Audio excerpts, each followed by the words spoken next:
I'm a ninja! Cowabunga! Oh my god, Tom. What are you doing? Everybody knows you're not a ninja. What are you talking about? How can you say that? Because, well, you're just not a ninja. Not a ninja? What are you talking about? I was inspired. The seed. Inspired by who exactly? The 4 turtles to be exact. 4 turtles from an ancient time. And amazingness, you know? You know? You're talking about TMNT, right? Not TMNT, Teenage Mutant Ninja Turtles. Oh. Well, what are we doing this for? Yeah. It's... Oh, movie review!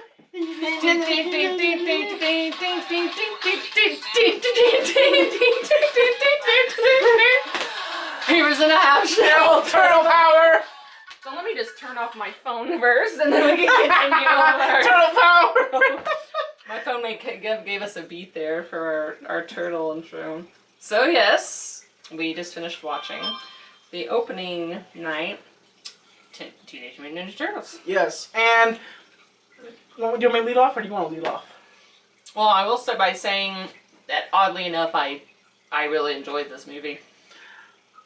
Besides it being directed by, no, not to be clarified, it is not directed by Michael. It was co-produced. It was co-produced, and the director is John Liebesman. John Liebesman. I want to give total credit to him. He brought back the Teenage Mutant Ninja Turtles, but there's a few things that I thought were eh. There were a few changes that were neither good nor bad. Honestly, they were completely just... I was neutral to them. Like he chose to give Donatello glasses. I don't know why, but I guess it doesn't really matter. It's kind of strange. The only time that ever stood out to me is when they did their crazy action sequence, and he still had his glasses on the whole time. Yes, the whole time. I was like, what the fuck? And I have to say that through this whole thing, as I'm watching it, Crystal suggested we go see 3D, which I'm gonna rip on this totally. I do not identify with 3D that well, and I think you don't really like 3D. No, it's a waste of money and $13, honestly. Well, it's $3 more than the regular ticket. And if you're, the way I look at it is, if you're gonna be sitting in the theater for 2 hours, would I pay $3 more for it to be in 3D? Yeah, I personally would, but. It was, I think, good 3D, you don't sit in your chair the entire time and go, wow, this 3D is really 3D-ish, because after a while you don't really notice. But as I was saying to Tommy earlier, if you do watch 3D for like 10 minutes and then you took your glasses off and watched 2D for 10 minutes, you'd obviously see the difference. I thought it was cool. I liked it in 3D. The turtles looked awesome. The fight sequences were awesome, plus 3D. It was pretty cool, I think.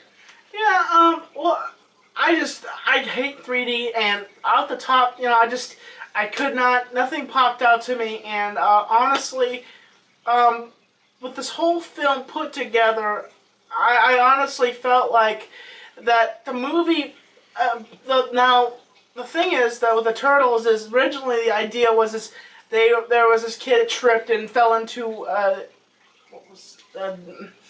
Sewer. This kid tripped and he broke the turtles fell into, but they fell into this chemical ooze, and that's how they became, mutant.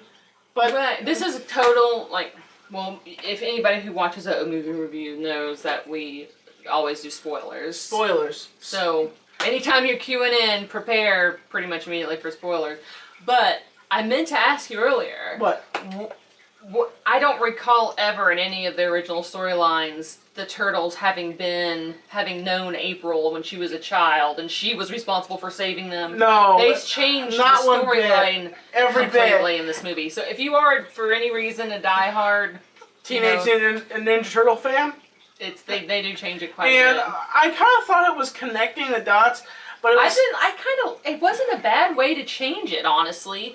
But in movies, you like to see this whole come full circle thing, and you kind of like to see the plot thickening, and like, oh, so that's what happened. And it was kind of cool, but it's in no way is it original. Not really. And honestly, like every character, down to the turtles, and also the leader was I said Johnny Knoxville. Johnny Knoxville does the voice, and the voice of Shredder is none other than Mr. Lobby, Tony Shalhoub Monk. Yes, Tony Shalhoub was also in Pain and Game, playing the criminal, the guy that steals people's, the criminal, is playing Master Shredder. And yeah, that's cool. Halfway during the movie, I remember him mostly from this movie, Polly. I think I remember that. And one of the things I said to Crystal, I said, I caught it before she did. And I said... Oh yeah, I never would have noticed. April goes to the guy that works with her father and says, oh, by the way, there is these turtles. You know, I went to the bathroom at the time, and Crystal was watching this, and I told her before as I was sitting there, I said, Crystal, I tell you what, he's the bad guy. I think you got two different details kind of mixed up there. You went from talking about Splinter to Tony Shalhoub being Splinter to that guy a little bit. But you called two different things. One, that the voice of Splinter was Tony Shalhoub, and that the Sax guy character was a bad guy. Yes, big time bad guy. And I have to say that, while I was watching it and it unfold, it was kind of like, oh, that was kind of obvious. Not that, I'm not saying, oh, it was obvious, Tommy, but only because of the guy who's playing the character. Because he's always a villain. I forget his name. I can't remember him. That's how less important he was. I mean, once you see his face, you're like, oh yeah, that guy. That guy that's in all those movies. Yes, and honestly, with any movie I would have gone into, this is supposed to be a blockbuster hit. This is supposed to be the biggest movie coming out. People have been waiting years and years for... It's entertaining. It's entertaining, and people have been waiting years and years for the Teenage Mutant Ninja Turtle story to be revived, and there's going to be some people that are going to hate this. Yes, and people, now I'm going to tell you a little inside fact. Michael Bay was originally supposed to direct this film, and I heard that he had death threats sent to his... If you direct this film, so help me God, I will come to your home, and I will murder you in your sleep while your children watch, you son of a bitch. But his original idea was supposed to be basically, for them to be aliens from outer space, and not even... Are you serious? Yeah, serious. This is what Michael Bay reached he is such a fucktard, he reaches up his ass, and this is what he pulls out, and he wants to rape our childhood again after he earned $1 billion off of gigantic robots, which was absolutely dreadful, and I couldn't even watch the other sequels. But I literally watched the first one and never watched any of the others. I was that uninterested in it. Yes, but anyways, back on the subject of Teenage Mutant Ninja Turtles, I was going... Megan Fox? This is what I had to say to you, Megan Fox. I'm sorry, I'm positive on my channel. I hate you, Megan Fox. This is what you did to the... This is supposed to be my line. No, I'm just joking. I actually don't even hate Megan Fox. She's a horrible actor. Well, she's not good. I can compare her to John Cena, honestly. Oh yeah, he is awful. She's not a good actress. She played a fine role, honestly. She wasn't horrible. No, she didn't jumpsuit. She didn't. Well, they gave her the yellow jacket instead. That's still no yellow. I think they should have cut her hair and dyed it red though, because that was like part of. That's April O'Neil. And April was cute. Like April O'Neil was cute, like cute hot, not like 4-star hot. And let's face it. I mean, Megan Fox is just a bit too much for the role of April O'Neil, I think. Who do you think, if you were to cast... And she did say a couple of things that were kind of dumb, which is not Megan Fox's fault, it's the writing for the character's fault, which I don't appreciate when female characters are written to ever sound stupid. It bugs me. Especially for April O'Neil, because she's supposed to be she's such a smart character. Yeah, she's a smart girl. And, this April O'Neil, Megan Fox's April O'Neil, she actually got a few things right. She was legitimately helpful in a few scenes. However, like the one scene where they fire her in the movie, right? At one point, she actually gets fired from her job. They have no respect for her. Apparently, she's not. She's a complete laughing stock at her job, and They don't that's the only explain thing that why. ever happens. Oh yeah, by the way, you see Whoopi Goldberg like for 3 minutes. 3 minutes, like, yes. She's in 2 scenes, and that's it. That's it, basically. And then it's just like She looked different, didn't she? I thought she looked really puffy or something. She was super puffy. You mean fat? Yeah, almost a bit more than fat. Like she'd been swollen. Like she was just swollen up with air. Like she was an alien whoopee. She was literally a whoopee bag. Whoopee bag, Of yes. air. I can't think of that's a line from Whoopi Goldberg, a classic. If you guys, oh heavens, I don't know. oh god, but honestly, but anyway, what I was saying though about that scene is she goes to her boss, right? She's got the story where she sees the vigilante heroes for the first time, and actually tells her that they were fucking 6 feet tall turtles, and then her boss laughs at her, and it's kind of like, well, of course you're gonna get laughed at. Nobody with half a brain would go in and tell your boss that they were actual turtles if you want to be believed. So. Anyway, I don't know. I thought that was really silly. yes, And something only an idiot would do. And you know, with the whole idea of Teenage Mutant Ninja Turtles, how can you take it serious? But with its following, with its tremendous following and cult classic, you know, ingenuity of 4 turtles banding together with a rat that trains them underneath the ground, you know, underneath the. Shoot, I forget the name. Yeah, sewer. Underneath the sewer, and he trains them, and, you know, it's unique, it's different, and he names them, and surprisingly, they named the turtles after several classic... Yeah, 16th century Renaissance. Century, you know, and why not take the names of those classic people and give them to... Mutant? Something ridiculously modern. Modern? Even though it's not even modern anymore by modern standards. Because, you know, by modern standards. It stopped. No, it didn't stop. Are you sure? No, I apologize. I thought I heard something. Oh, God. I heard a beep. We had technical difficulties earlier tonight, so now Tommy's paranoid about it. Yes, I've been very paranoid. I'm sorry, Ruth. But by modern standards, something is old after, what, like 3 months now. Yes. So the Teenage Mutant Ninja Turtles, the concept, the idea, the cartoon, the storyline, everything is old by now. I mean, I was watching it when I was a kid, and I'm almost 30. So that's fairly old, but You just told them your age, you know that. I'm aware that I just told them my age. Yes. 23. I'm also female. Single. In case Available. you didn't know, I had a child as well.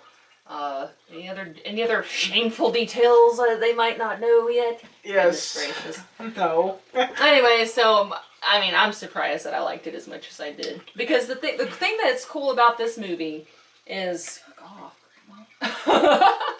frick off. The thing that's cool about this movie is that you're going into it and it's already such a ridiculous concept. I mean, it's in the damn title. We're talking about Teenage Mutant Ninja Turtles. So you're not going to go into it really picking it apart going, oh, this doesn't make sense. No, this doesn't make logical sense at all. This isn't coherent. This isn't blah, blah, blah, blah, blah. It's like, no, it's just fun. It's just good old-fashioned fun. The only parts here and there that you do kind of go, okay, is when something is just kind of like stupid that's said. Like the guy that has a crush on her in the movie, who I can't remember his name either. He's another one you'll be like, oh yeah, that guy. But yeah. he when he notices her ass for the first time, right? Oh. Like they make this little funny joke about her bending over out of the open door of a truck that is plummeting down a cliff face. Plummeting down a cliff when you could be paying attention to the road. You're literally in imminent danger of dying. And you're going to look away, literally. This is probably one of my least favorite parts of the movie, honestly. And it's not even so bad for it being my least favorite part. He ends up hitting this big old, like, snow rift. Not that he could have avoided it anyway. At that point, you're not steering. They're just falling, kind of sliding. but he completely just is not even looking at the road anymore because he's too busy looking at her ass as she's leaning out the door trying to save one of the turtles, like trying to help. He's just like, oh yeah, that's good. And you're just like, what the fuck? Yeah, really? That's so that's almost insulting. I was almost insulted, like, Really? seriously, that's what you're gonna do to a woman? You're gonna objectify the poor girl while she's trying to save her friends? Give me a break. Oh, jeez.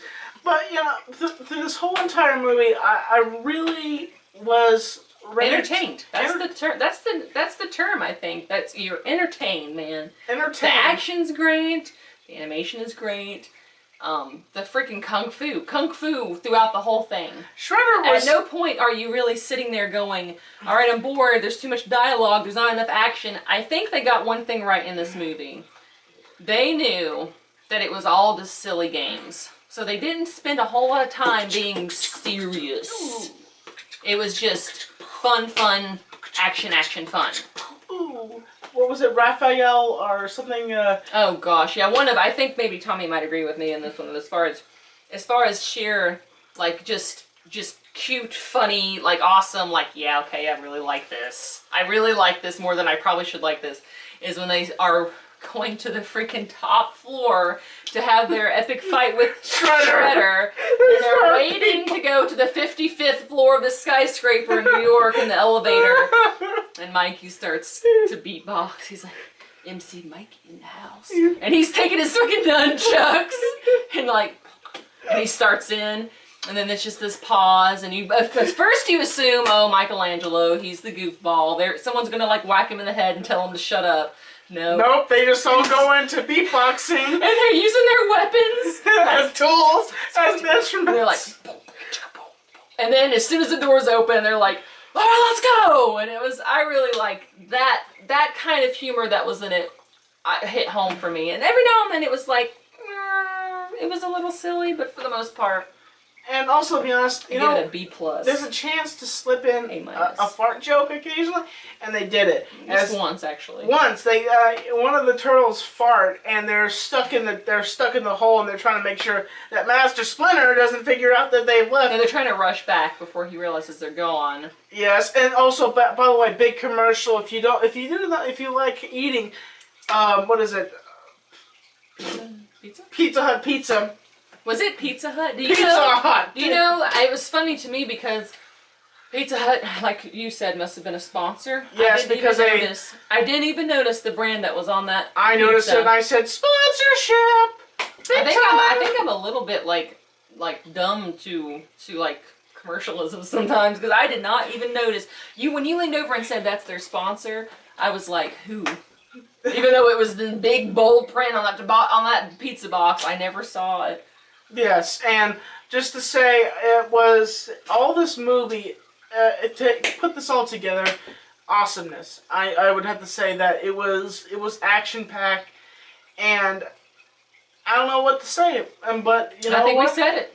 But as always, we're the Movie Review crew, and also shout out to Ben Thomas. Thank you for watching our videos. Thank you for everybody else joining us on this journey of Movie Review, and we review movies. We have nothing better to do. See you later, because folks. We're losers. Not that you're losers by watching us, but you might be. Bye-bye.